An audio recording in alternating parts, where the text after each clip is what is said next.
આપણે પદ સાંભળીશું. આજે પાછો અમીબેન લાસ્ટ મિનિટ અમીબેન આવ્યો. Thank you Amiben. કોઈ આજે મળ્યું નહીં દીપકાનંદજી. જય સચ્ચિદાનંદ. જય સચ્ચિદાનંદ. જય સચ્ચિદાનંદ.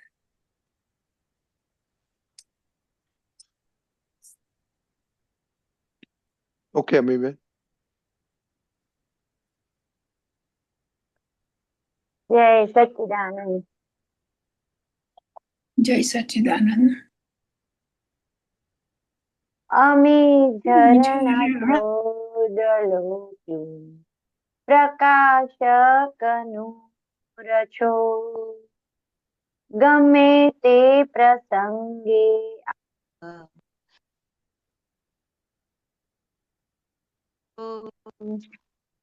લોકાલોક આર પાર જોઈ અનાત્માના ભેદ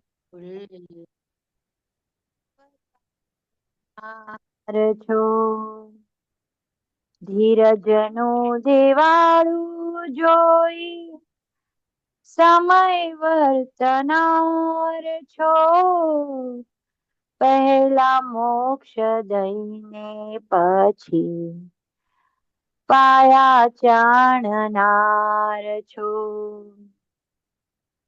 અભવ્યોને આસન ભવ્ય આપ આપનાર છો. સરળ ભવ્ય કાજ મોક્ષ આપ જ્ઞાનાધાર છો. પરિમળ રૂપાતીત આંખનો ઉચ્ચાર છો. સનાતન અબાધિત પ્રેમનો ચિતાર છો. સ્યાદવાદરણ જણતી સુરીલી સિતાર છો. કલ્પનાથી પાર કેવળ કારુણ્ય નિતાર છો. કાયમ અઘટ શુદ્ધ શબ્દાતીત પ્યાર છો. મંદિરે અમૂર્ત આપ પ્રગટ સમય સાર છો. ભ્રાંતિ રોગ ટાળનાર સિદ્ધ સ્વરૂમ્યા ભ્રાંતિ રોગ ટાળનાર સિદ્ધ સ્વરૂચાર છો.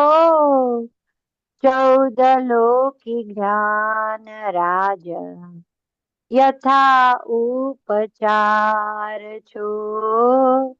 અમી ઝરણા 14 લોકી પ્રકાશક નૂર છો. ગમે તે પ્રસંગે આપ હાજરા હજૂર છો. જય સચ્ચિદાનંદ. દીપકાનંદજી. જય સચ્ચિદાનંદ. કેમ આજે આમ તો તમે ફાસ્ટ મળ્યો. Okay, very good. બોલો, શું સમજ્યું છે? હા, એટલે હમણાં દાદાનું છે ને ઓડિયો સાંભળતી હતી, એટલે એમાં એક લાઈન આવી હતી દાદાની વાક્ય. એમ કોની સાથે એમને વાત કરી કે અમે હાજર છે ત્યાં સુધી તો તમારું સારું છે એમ, પણ અમે જયારે નહીં હોઈએ ને ત્યારે પણ તમે અમને યાદ કરશો ને તો અમે હાજર રહીશું. એટલે ઈ ત્યારે મને એટલું ગમ્યું હતું ને તરત પછી આ પદ સિલેક્ટ થયું. Very good. દીપકાનંદજી. અને દીપકાનંદજી આપ પ્રકાશ પાડો થોડું સૂક્ષ્મ રીતે. દાદા હાજરા હજુર છે. અને આ એક બે લાઈન પર, હા એક મિનિટ, સોરી, આ બે લાઈન પર બી થોડો પ્રકાશ પાડજો. પરિમળ રૂપાતીત આંખનો ઉચ્ચાર છો. સનાતન અબાધિત પ્રેમનો ચિતાર છો. પછી આપ એના પર જજો.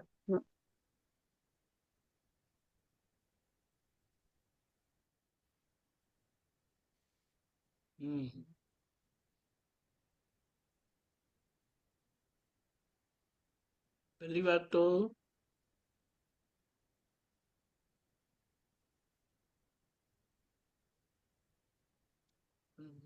શરૂઆત કેવી રીતે છે?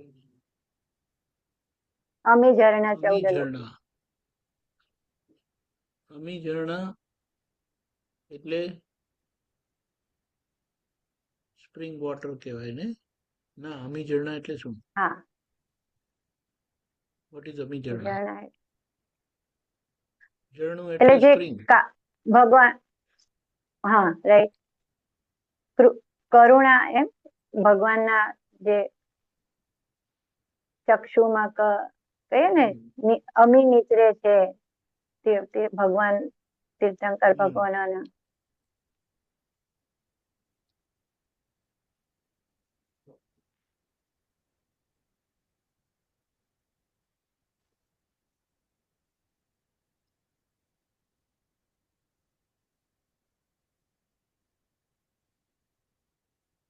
પરિમલનો મિનિંગ શું થાય?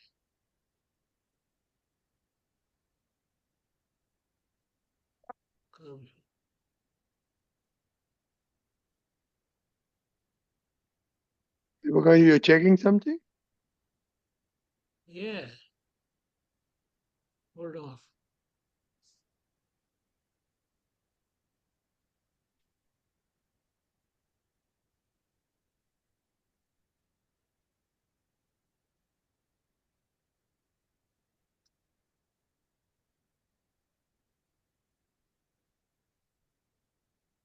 ઓકે. પરિમલનો મિનિંગ એમ થાય કે એ સુગંધ. ફ્રેગ્રન્સ આપે છે, સેન્ટ આપે, સુગંધ આપે છે. તો આ સ્ક્રીનને વાઇડ કરો ને જરા તમે. પગ ઓલવેઝ નાના મૂકો છો. તમારે ચશ્મા વાઇડ બદલાવાના છે. I can't read. નો, ચશ્મા કેટલા? ચશ્મા પહેરીને જ વાંચું છું. એ જ કહું છું, નંબર બદલાવાના. ના, નંબર નહીં. નહીં તો હું મોટા સ્ક્રીનમાં મૂકું. દેખાય છે?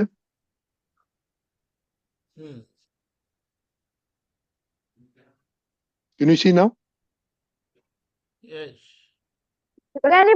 આગળથી થોડું સમજ આપો ને. ગમે તે પ્રસંગે પ્રકાશક નૂર છો, ગમે તે પ્રસંગે આપ હાજરા હજુર છો. ખબર એટલે બધું ખબર નહીં પડતી તમને? હા હા હા હા ખબર. અભી હા હા, પણ આપનું શું છે, દર વખતે કઈ નવું જ નીકળે છે. 14 લોક પ્રકાશ કરવું એટલે શું કે એમણે આખા બ્રહ્માંડની વાસ્તવિકતા ખુલ્લી કરી કે અરે સંપૂર્ણ સમાધાન આપ્યું કે આ બધામાં ફક્ત રખડપટ્ટી જ છે, માર જ ખાવાનું છે, ત્યાં સુખ મળશે તો પણ એ જતું રહેવાનું છે. એટલે એ સંસારી સુખને ધક્કો નથી માનવાનો. એ તો કમ્પલસરી છે. સુખે કમ્પલસરી છે ને દુઃખે કમ્પલસરી છે. અને બંને આવીને જવાના. પણ આપણું સ્વરૂપ જે છે તે સનાતન છે, નિરંતરનું છે, કાયમનું છે. એ મુદ્દો છે. અને આવા પ્રગટ પુરુષ હોય, અનુભવ સિદ્ધ પુરુષ હોય, એ કેવા હોય તો યાદ કરો ને હાજર થઈ જાય. જે પેલી તમે વાત કરી ને, યાદ કરો અને એ હાજર થઈ જાય. અને એટલે કાયમના એ હાજર જ રહે છે. એ સ્વરૂપ જ એવું છે કે ક્યારે ગેરહાજર થતું જ નથી. અને તેથી એ સ્વરૂપ આપણી અંદર પ્રગટ કરી આપ્યું અને આપણને કીધું કે હું તમારી અંદર જ આખો બેસી ગયો છું. હવે તમારે બહાર શોધવાની જરૂરત નથી. એ તમારી અંદર જ છે. પણ જ્યાં સુધી એ તમારી અંદર છે એવું તમને સમજાતું નથી ત્યાં સુધી બહારનું અવલંબન લેવાનું. બહારનું અવલંબન લેવાનું ખોટું નથી, પણ આ વાત સમજવાની છે. લોકાલોક આર પાર જોઈ જાણનાર છો. એટલે આર પાર બધું જોઈ લીધું, એમને સમજી લીધું, તારણ કાઢી લીધું. અનાત્માના ભેદ ગુલ આપ કાઢનાર છો.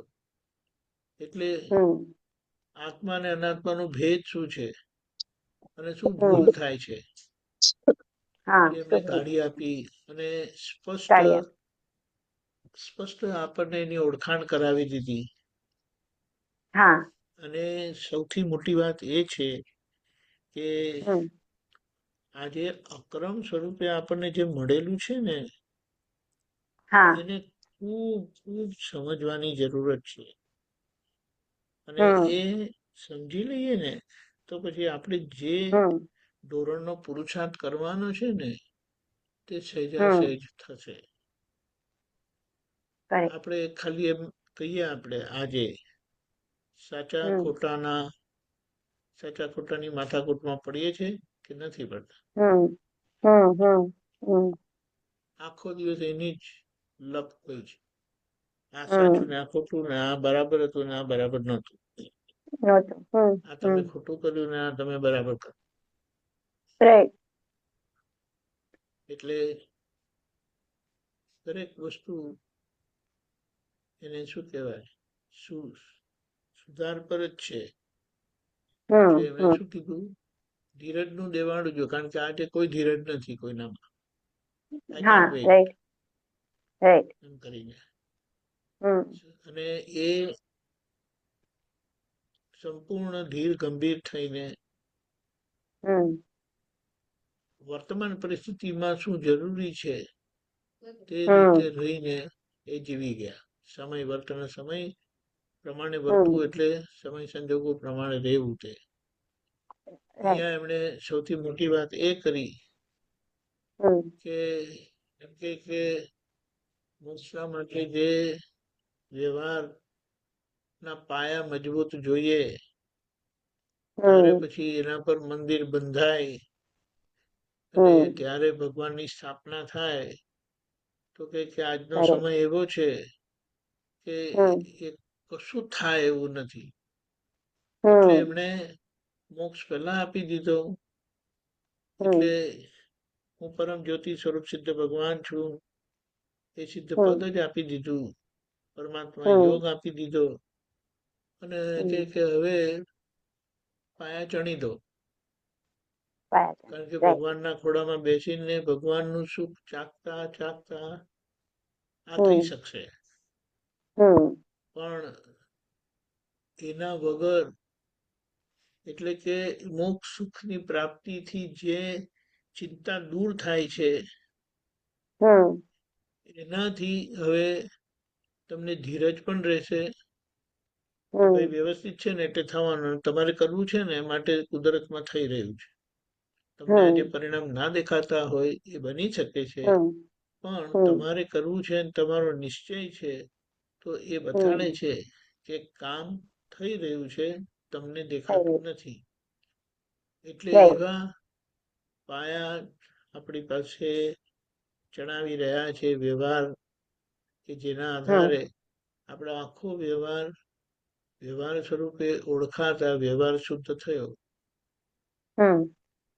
વ્યવહારનો મતલબ શું? પૂરણ થયેલું ગલન થાય. એ આખો વ્યવહાર છે અને વ્યવહારનો સ્વભાવ છે પૂરણ ગલન થવું. તે એટલે વ્યવહાર શુદ્ધ થયો, પણ આદર્શ નથી. આદર્શ નથી એટલે શું? કે આપણા મન વચન ક્રિયાથી કોઈને ને કોઈને આજે દુઃખ થાય છે.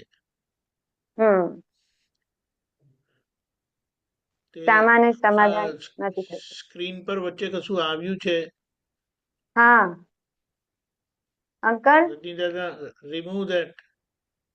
Okay, thank you. હા, અભવ્યો ને આસન ભવ્ય. હવે આસન ભવ્ય એટલે જે ટૂંકા સમયમાં મોક્ષે જવાના છે તે. એટલે મુદ્દો આમાં શું કીધું છે એ તો બરાબર છે, એની વાત નથી કરવાની. મુદ્દો શું છે? જેને અભવ્ય કીધા છે, એટલે કે બહુ લાંબા કાળે જેમનો મોક્ષ થાય એમને આસન ભવ્ય બનાવ્યા. રાઈટ. અભવ્યોને આસન ભવ્ય આપ આપનાર છો. કવિરાજનું બિલ્ડિંગ તો કેવું પડે. એટલે જેમને કોઈ ઠેકાણું નથી, કોઈ જેમને ઉભા રાખે નહીં, એમને દાદાએ આસન ભવ્ય એટલે ટૂંકા સમયમાં મોક્ષે જવાના, પાછા ચોક્કસ જવાના. સરળ ભવ્ય કાજ, સરળ ભવ્ય કાજ મોક્ષ આપ જ્ઞાનાધાર છો. એટલે સરળતા અને આ ભવ્યને સરળતા આવે, અને એની માટે આખો એ મોક્ષ માટે જે જોઈએ છે એમણે જ્ઞાનનો આધાર આપી દીધો, સમાધાન આપી દીધું. એટલે સમાધાનથી ક્યારે દુધિયા ઊભી થાય નહીં, કન્ફ્યુઝન ઊભું ના થાય, પેચલ ઊભું ના થાય. પરિમલ એટલે એવી સુગંધ, અને રૂપાતીત. રૂપાતીત એટલે જે દેખાતી નથી, એમની આંખ એટલે એમની આખી દિવ્યતા અને એમનો પ્રેમ આંખોથી છલકાતો. આપણો ગુસ્સો કયો કે પછી આપણો દ્વેષ કહો, એ આંખોથી જ આખો શું કહેવાય નીતરતો હોય છે. એવી રીતે દાદાની આ સુગંધી અને એમનો પ્રેમ, એમની દિવ્યતા, એમની દશા, અને એમની એ આંખોથી આપણી અંદર આખું ઊભું થઈ જાય છે. સનાતન અબાધિત કાયમનું જે છે, બિલકુલ બાધા પીડા વિનાનું છે. પ્રેમનો ઉચ્ચાર છો, ચિતાર છો. ચિતાર એટલે આપનાર છો. એ પ્રેમ ખુલ્લો કરી આપે છે. સ્યાદવાદ રણ જળતી સુરેલી ચિતાર છો. એટલે આ જે સ્યાદવાદના પ્રમાણ નથી ચુકાતા, એનું મોટું પ્રમાણ એ છે કે એમનું મન કોઈનાથી એ જુદું પડતું નથી.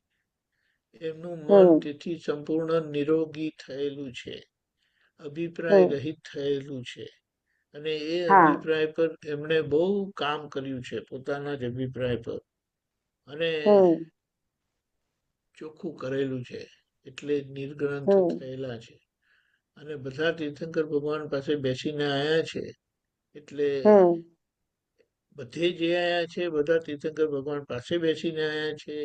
એના પરિણામે બધા જ સમાધાન આપણને દાદા પાસે મળેલા છે, અને મળતા રહે છે. કલ્પનાથી પાર કેવળ કારુણ્યની તાર છો. એટલે કોઈની કલ્પનામાં આવે એવા નથી. કલ્પનાની પાર કેવળ કારુણ્ય મૂર્તિ. એટલે પોતાનું કામ સંપૂર્ણ થઈ ગયું. સમયની પાબંદીથી પોતે અહીંયા રોકાઈ ગયા, રહી ગયા. કહીએ રોકાઈ ગયા કરતા રહી ગયા. રોકાઈ ગયા હોય તો જાણે પોતાની મરજીથી રોકાઈ ગયા એવી રીતે. પણ આ તો એક વાત સમજવા માટેની કરવાની હોય. પણ હકીકત આવું છે કે કંઈક લોકોનું કલ્યાણ થવાનું હતું. એટલે આ કુદરતનું વ્યવસ્થિતપણે આખું આ ખુલ્લું થવું, આવું પદ જેને દાદાએ બર્થ નેચરલ કીધું, તે આખું કેવી રીતનું આખું પ્રગટ થયું તે જોવા જેવું છે. અને કેવી કરુણા, અને કેવી કરુણા તો એવી, અને એમણે એમની જે સત્તા વાપરી છે ને, એક તો આજ્ઞા આપીને, જ્ઞાન આપીને, આજ્ઞા આપીને, અને બીજું અક્રમ વિજ્ઞાન જે રીતે અપાયું તે, અને એના આધારે આપણા માટે કોઈ પગથિયા રહ્યા જ નથી.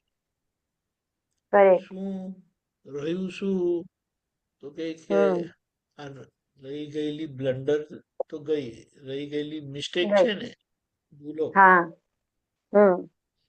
માન્યતાની ભૂલો, માન્યતાની ભૂલો, એ રાઈટ. માન્યતાની ભૂલો, રોંગ માન્યતાની ભૂલો આપણે કહીએ. પોતાના સંબંધની માન્યતા દાદાએ છેદી આપી કે હું નિશ્ચય નિર્ણયથી કેવળ શુદ્ધાત્મા છું શુદ્ધાત્મા છું.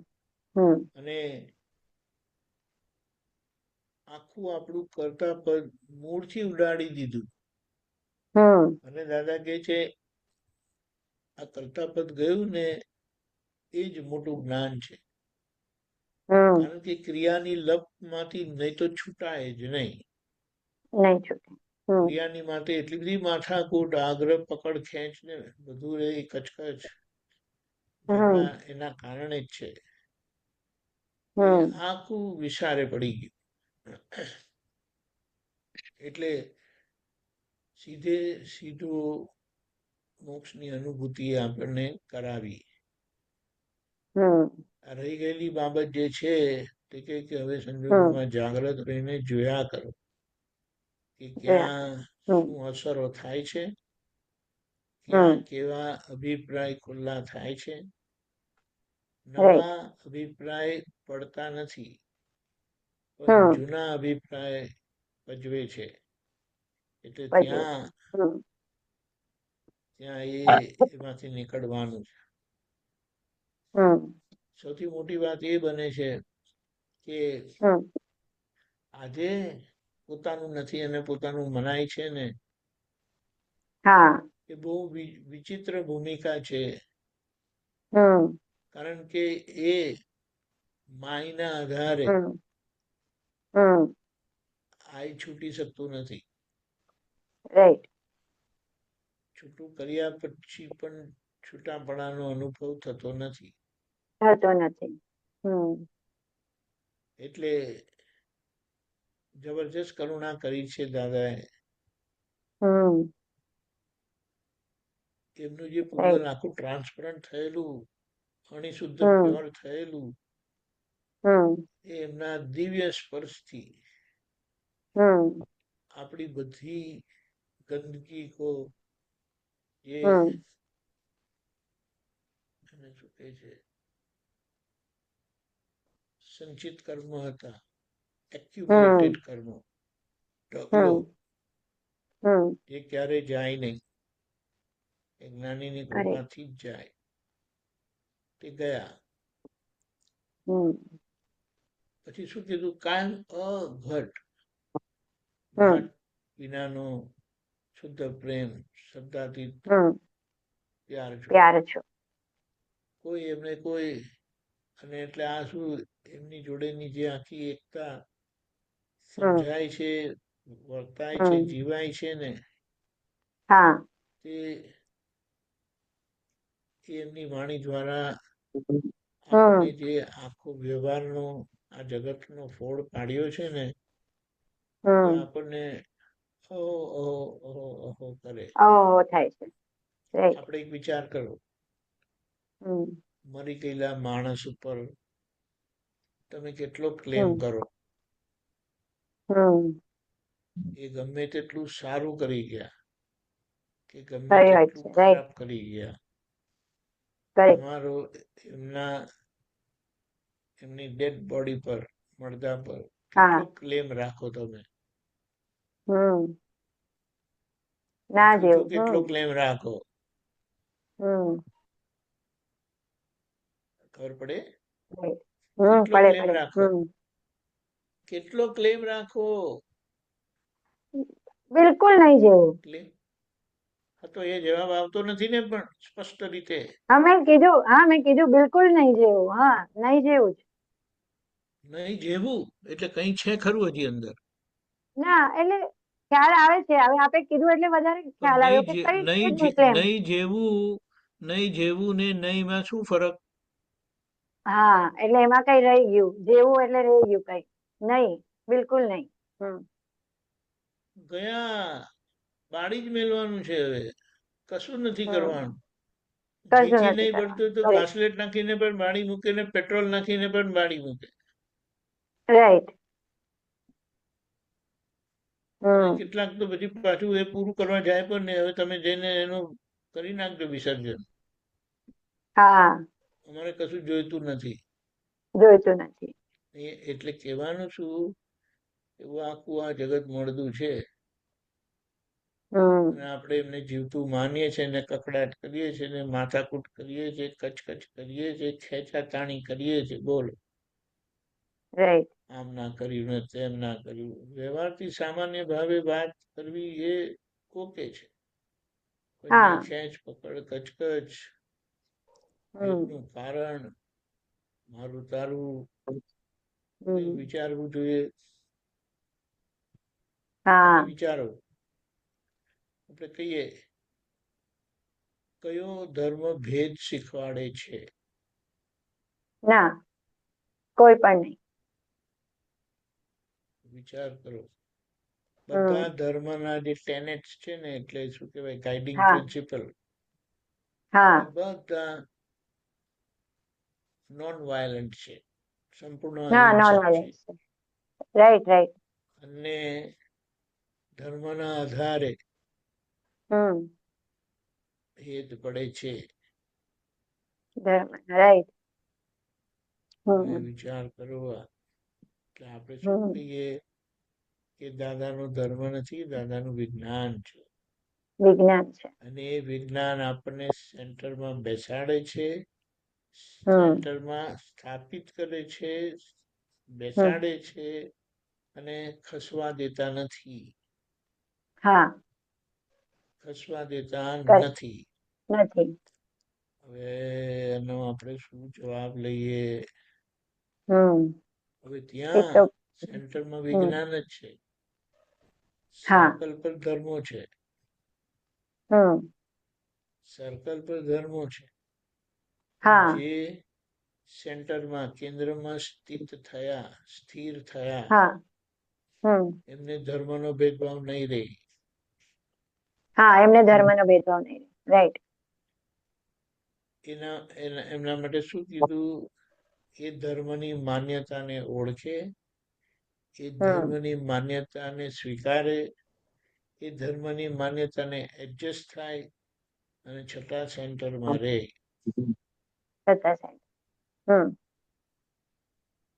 બોલો,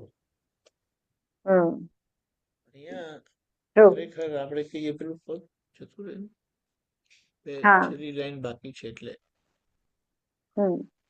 દાદા,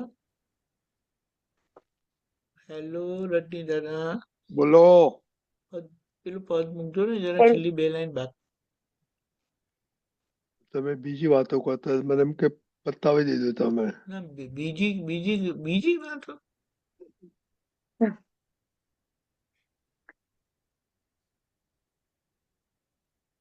ભ્રાંતિ રોગ ટાળ. શબ્દાતીત પ્યાર. મંદિરે અમૂર્ત આપ પ્રગટ સમય સાર. મંદિરમાં જે અમૂર્ત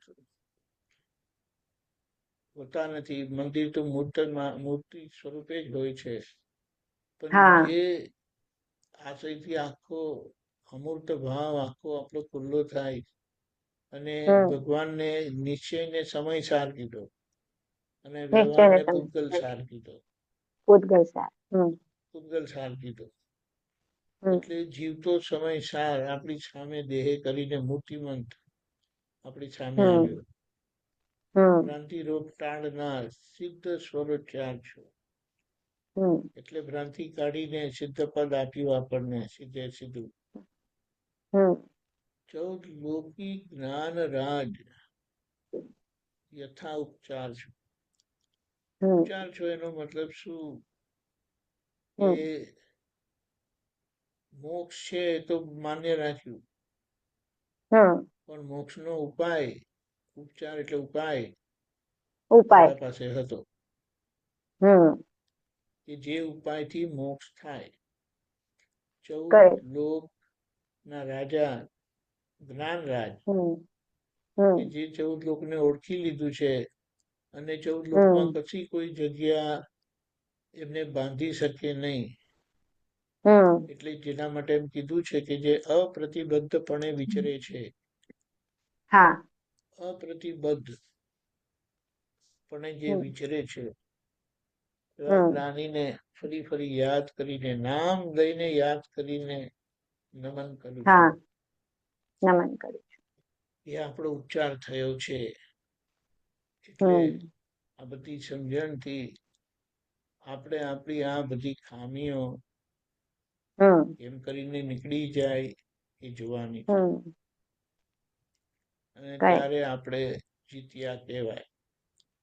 ઘરમાં જ બધાની પ્રકૃતિ જુદી જુદી હોવા છતાં કોઈ પક્ષપાત નહીં, કોઈ ખેંચતાણ નહીં, કોઈ વાદ વિવાદ નહીં, ત્યારે ઊંચા સ્વરે બોલવાની જરૂરત ના પડે, એટલું બધું આવી જાય છે. અને છતાં જે આંખનો ઉચ્ચાર છે કરીને કીધું ને, એ આંખો કારણ કે નિર્દોષ જુએ છે. અને એ જ આંખો, અમી નીતરતી આંખો, એટલે કે કારુણ્યમય આંખો બધાનું કલ્યાણ કરે છે. આવી વાત છે. બહુ સુંદર. એટલે દાદા વાણી જયારે સાંભળીએ છે ને ત્યારે આમ દાદા દેખાય, કેવી રીતે એમની વાણી નીકળે છે એવી રીતે દેખાય. અને એટલું બધું અંદરથી વૈરાગ જેવું જાગે.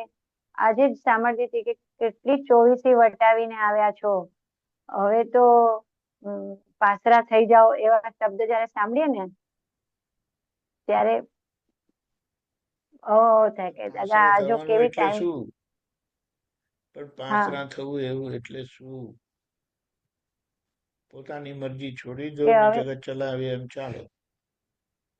બીજાને મરજીથી ચાલી જાઓ. પણ એ તો ક્યાં પોસાય છે? ના હવે તો પછી મારું શું ને મારી મરજીનું શું થાય? એવું છે. બરાબર. જય સચ્ચિદાનંદ. બરાબર. જય સચ્ચિદાનંદ. જય સચ્ચિદાનંદ. દીપક આનંદ.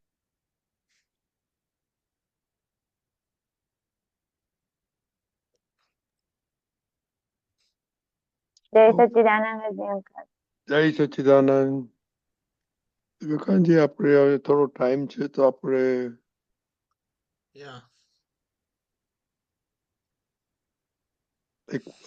એક સૂત્ર તમે લઈએ.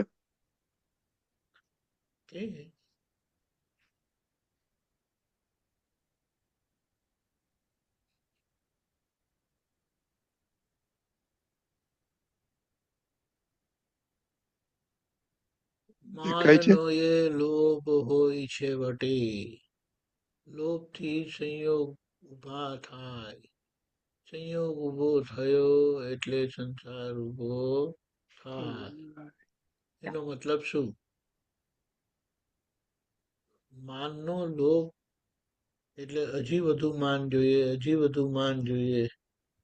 એટલે આ નિર્દેશ એક રીતે પૂજાવાની કામના તરફ જાય છે. એટલે અંદરથી અંદર આ પૂજાવાની કામના શું આટલી લપ કરવાની? પણ એ ભૂમિકામાં હોય ને એમને બહુ આવે. એટલે જેને પોતાનું સ્વરૂપ પાક્કા પાયે લક્ષમાં આવી ગયું છે કે શું છે, એ શું કરે છે, મારે શું કરવાનું છે, મારે શું કરવાનું છે ખબર પડે તો એમાંથી છૂટે. કારણ કે લોભ તમારી પાસે કશું ને કશું કરાવ્યા વગર રહે નહીં તો લોભ તમને કરવાની ભાવના જગાડે. છેવટે કેમ લખ્યું દાદાએ કહ્યું હોય છેવટે? આખરે એનો મતલબ શું કે તમે પૈસાનો લોભ છોડ્યો, બધો લોભ છોડ્યો, પણ છેલ્લું આ પૂજાવાની કામના આવીને ઉભી રહે. કે અને દાદા એટલે સુધી કીધું છે પૂજાવાની કામના ઉભી થવાનું કારણ ગુરુની નિકટતા જ્ઞાનીની નિકટતા છે. હમ. હવે આ સમજાય બહુ અઘરું છે. જ્ઞાની પુરુષને ગુરુને લોકો ભજે છે, પૂજે છે. શા માટે? કારણ કે બધાના થઈને જીવે છે, પોતાના રહ્યા નહીં અને બધાના થઈને જીવે છે. પોતાપણું રહ્યું નહીં, બધા ચલાવે એમ ચાલે છે. કોઈના મનથી જુદા થતા નથી. આ બધા પ્રમાણથી એ જીવે છે, માટે લોકો એમને પૂજે છે. દેહધારી પરમાત્મા કરીને પૂજે છે. અને એ શું કરે છે? એમને અર્પણ કરેલી પૂજા પોતે સ્વીકારતા નથી. આ જોવાની વાત છે. પોતે સ્વીકારતા નથી અને એ પૂજા જે ખરેખર પૂજ્ય છે, શુદ્ધાત્મા, સનાતન, નિરંતરના, કાયમના, અનંત સુખવાળા, અનંત જ્ઞાનવાળા, અનંત દર્શનવાળા, એમને અર્પણ કરી દે છે. વચ્ચે એમનું કમિશન સ્વાભાવિક જે છે તે લેતા નથી, પણ એમને મળી જાય છે. એ ભગવાન નથી, છતાં લોકો એમને ભગવાન કહે છે. પણ એ જાણે છે કે ભગવાન કોણ છે. એટલે એ કોઈ ભગવાનની ટપાલ એ પોતે લેતા નથી, ભગવાનની ટપાલ એ પોતે ખોલતા નથી. આપણે આપણા સાહેબની ટપાલ ખોલી નાખીએ ને, સાહેબને મેસેજ આપવાનો હોય તો ખોલીને જોઈ લે. આ બહુ જબરજસ્ત છે. એટલે એમની પાસે બેઠા ને તો પણ એમની આ નિકટતા પચી નહીં. એટલે દાદા ભગવાનની સાથે પરિસંજોગ બનેલો તો કોકનું લગ્ન હતું ને બધા 20-25 જણા ગુલાબનો હાર લઈને આયા અને દાદાને પહેરાયા, બધા એ 25 જેવા. તો કેવું દેખાય? આખું ગુલાબથી આખો હાર, એટલે આખો બહુ આમ સારું દેખાય, એમ કે ને લોકોને જગતની દ્રષ્ટિએ. તો દાદા બાજુમાં જે બેસેલા છે ને, જે અંદર જોઈને અંદરથી આમ પેલા કે ને હરક કરતા હતા. તો દાદાએ કીધું કે તમને એવો હાર પહેરાવે તો ગમે? મને તો બહુ ગમે એમ કે. દાદાએ શું કીધું તરત? આ ગાયના ગળામાં ગાડિયું બાંધે ને એવું મને લાગે છે. હવે બોલો આપણે શું કહીએ? On the spot instant response આવો આવ્યો. એટલે કહેવાનું શું? અને એમને આ ફોડ પાડ્યો. એટલે આ નજીક બેઠા ને અને જોયું ને તો આ રોગ ઉભો થયો પૂજાવાનો. સમજાયું? પૂજાવાનો. હવે પાછું એવું હોય કે બાજુમાં એક જણ નથી બેસેલા હોતા ને, 5-15, એટલે બીજા બધા બી હોય. એટલે બાજુ વાળાને કોઈ જય સચ્ચિદાનંદ કીધું ને નમીને પગે લાગ્યા ને તો તમારી અંદર ચૂકાવે. મને તો ઉભા જ પગે લાગ્યું. એમને તો એકદમ નીચે નમીને એમના ચરણને અડ્યા. ખબર પડી? એટલે આ લોભ જાગવાથી અંદર એક ઈચ્છા જે ઊભી થાય છે તે સંયોગ ઊભા કરે છે. અને સંયોગ ઊભા થાય એ જ સંસાર છે. એટલે ભટકવાનું કારણ. અને સંસાર ઊભો થઈ જાય છે માટે શું? તમારે ખેંચાવવું પડશે.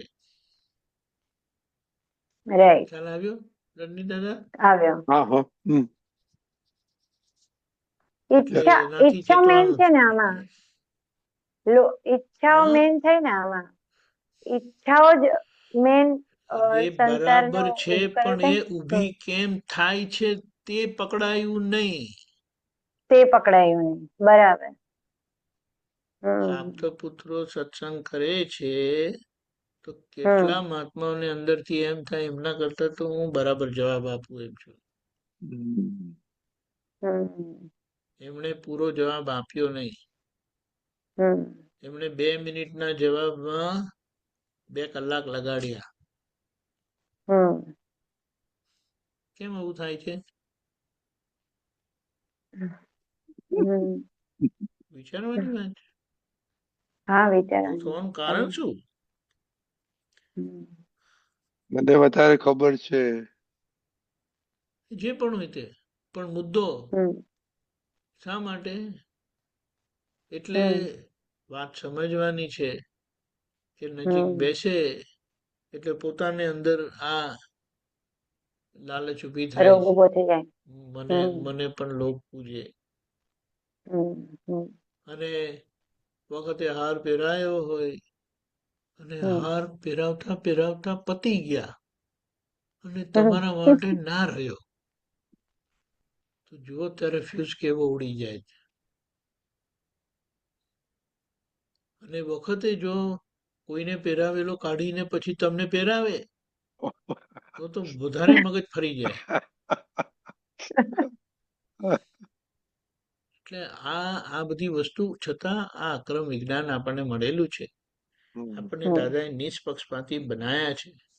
તો આપણને બધી નબળાઈ, કચાશ, આપણી આ બધો રોગ આપણને દેખાય, ખબર પડે કે આ કોને થાય છે, અને આપણે પોતાની સાથે વાર્તાલાપ કરીને એમને એ રોગમાંથી કાઢી શકાય છે. કે આમ મળદાને લોકો હાર પહેરાવે છે, તેમાં તમે શું હરખાવ છો? સમજણ નથી પડતી? કે તમને લાગે તમને જોઈને એ હાર પહેરાવે છે?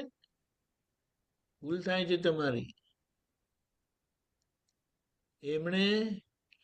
એમને દાદા મળ્યા નથી, કે મળ્યા હોય તો એ તમારામાં દાદા જુએ છે, કે ભગવાન જુએ છે, અને તમને હાર પહેરાવે છે.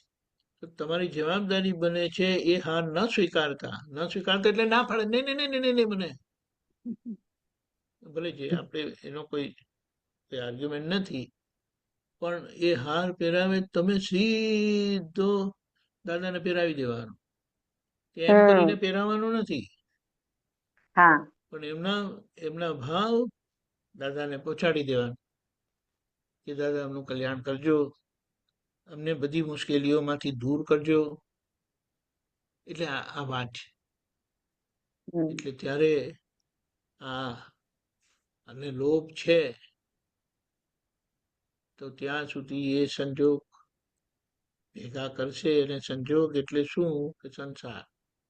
એટલે વ્યવહાર છે, એટલે એના માટે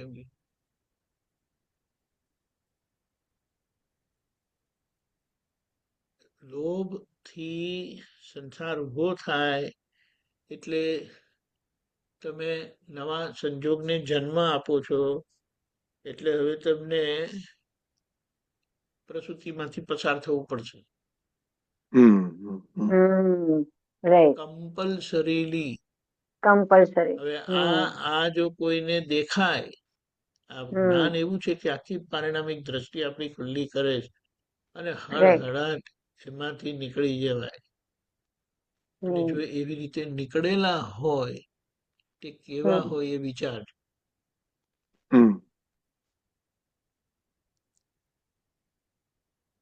તમારી પાસે લોકો આવે એની ઈચ્છા ના હોય. તમારી પાસે લોકો આવે તો એમને પૂરેપૂરું આપી દેવાની ભાવના હોય. એમ નહીં કે કાલે આવે, આજે હું આટલું જ આપું છું, કાલે પાછા આવજો તો બીજો ડોઝ આપીશ, અને પછી ત્રીજે આવશો ત્યારે ત્રીજો ડોઝ આપીશ, અને એવા 100 ડોઝ પૂરા થશે ને ત્યારે તમારી ટ્રીટમેન્ટ થશે. એટલે શિષ્યોને પકડી રાખે નહીં. બહુ બધા પ્રમાણ છે, પણ આ છે. ખ્યાલ આવ્યો? કેવી રીતે ફસામણ ઊભી થઈ જાય તેની વાત કરી છે. Very good. ઓકે, બહુ સરસ. રેખાબેન, ઘણા દિવસથી તમે કઈ ક્વેશ્ચન જ પૂછ્યો છો કે નહીં? તમે રેખા, શું થયું?